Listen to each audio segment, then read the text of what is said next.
Thank you, Sir RJ Bakay. Hi everyone, I'm Monica S. Ancheta. For the continuation of the topic, we will proceed to other terminologies in volleyball. So first, we have cover. Refers to hitter having his/her teammates ready to retrieve rebounds from the opposing blocker.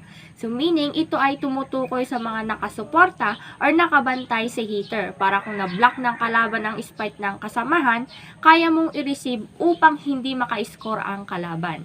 Usually, libero at mga player sa likod ang gumagawa nito. Here is the example of cover.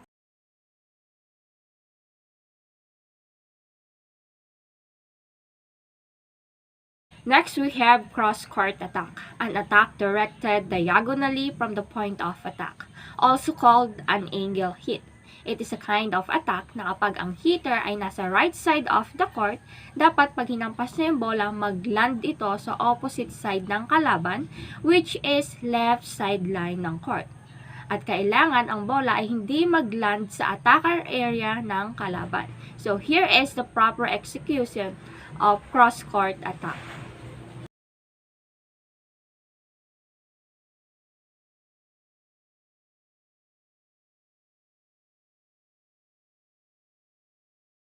Next, we have cut shot, a spike from the hitter's strong side that travels at a sharp angle across the net. Cut shot is also known as very sharp off-speed angle hit. It is similar to cross-court attack na kung saan 2 to 3 feet ang taas ng kamay sa net when the spiker hit the ball, and it should land on the opposite sideline. At kapag nasa right side ka, dapat sa left side mapunta ang bola, and the ball should land on the attacker area. Sabi ko nga, similar ito sa cross-court attack. Pero in cut shot, kailangan ang bola ay mag-land sa attacker area. So, here is the example of cut shot.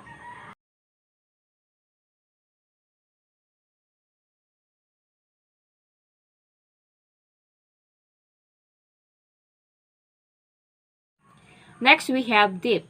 Dip refers to sending the ball away from the net towards the baseline of the opponent's court. So, when we say dip, ito yung pagbalik ng bola sa kalaban or sa opponent's court. Next, we have defense. One of the 6 basic skills. The key skills used to receive the opponent's attack are digging and sprawling.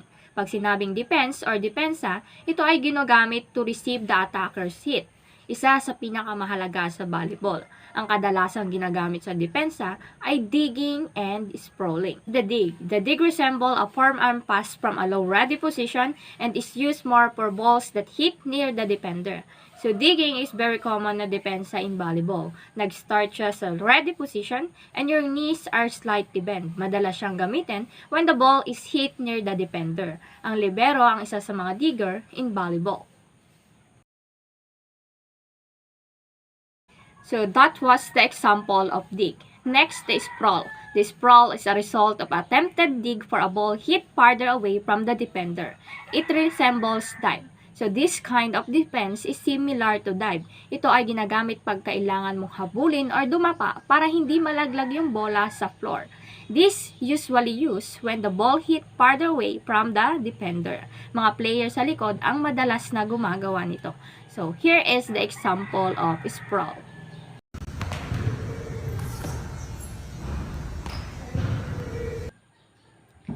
Next, dig. Passing a spike or rapidly hit ball and low to ground. Defensive play. Slang for retrieving an attack, ball close to the floor. Statistically scored on 3-point, 0-point system. Sabi ko nga, dig is a kind of defense. Ito yung ginagamit pang depensa, lalo na sa spike ng mga kalaban. So, there are different types of dig na ginagamit during the game. So, ano-ano ang mga ito? So, first, we have stationary dig. So, when we say stationary dig, hindi mo na kailangang umalis sa pwesto na ginagalawan mo. Second is the crossover dig. You need to cross your legs para mahabol yung bola for you to be able to dig the ball. Next, collapse dig. Ginagamit ito lalo na kung medyo malayo sa iyo ang bola. Kailangan mong mag-sprawl o dumapa para matamaan ang bola. So next, we have extension dig. So when we say extension dig, ginagamit ito lalo na kung malayo sa iyo ang bola. Kailangan mong habulin at dumapa para ma-hit yung bola using one hand. So yan ang tinatawag na extension dig. Next, dink. a one-handed soft hit into opponent's court using the fingertip, also called a tip. So, dig in volleyball, one hand lang siya and fingertip ang ginagamit para ibalik yung bola sa opponent's court. Parang ipapasa lang siya or idadrop lang yung bola sa kalaban. Spiker and setter ang madalas na gumagawa nito. Next, double block. Two players working in unison to intercept a ball at the net. Ang blocker na tinatawag ay mga player sa attacker area. Ito yung dalawang player sa harap na magkatabi kapag hinaharangan or binablock yung bola upang hindi makascore ang kalaban. Next, double hit. This is a violation. Two successive hits by the same player. So kapag ang player hit the ball twice nang magkasunod, ito ay double hit. At kapag ang player tinira ang bola at tumama sa mukha niya, ito ay included sa double hit. Next, down ball. Types of attack. Down refers to blockers who neither jump nor raise their hands above the net. Ito ay types of attack. Mga blocker ang responsible dito. Pwede silang tumalon or itaas ang kamay above the net, but blockers have to be aware of the net kasi pag na-touch nila yung net, score ng kalaban. Next, dump. Usually performed by the setter who delivers the ball into opponent's court on the second contact. Usually talaga setter ang gumagawa nito dahil sila ang second contact in volleyball. It is a surprise attack especially when the defender of the opponents are not aware. Instead na iset ni setter for attack, she or he will suddenly drop the ball sa kalaban. Next, 5-1. An offensive system that uses 5 hitters and 1 setter. 5-1, ito ay kind of rotation na kung saan may 5 hitters and 1 setter. Kahit nasa likod si setter, kailangan pa rin ito pumunta sa attacker area upang iset yung bola for an attack. So here is the example of 5-1.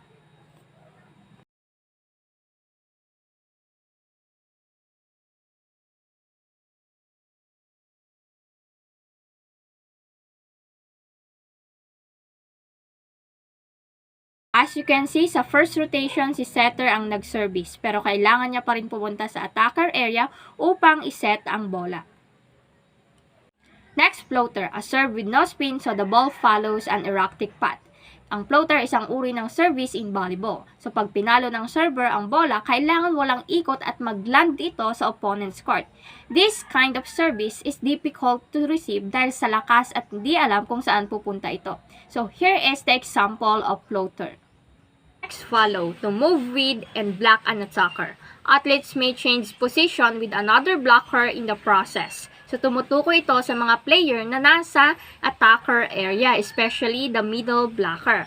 Pwede ka punta sa kaliwa or sa kanan para tulungan ang iyong kasamahan mag-block ng bola. So, halimbawa, middle blocker ka.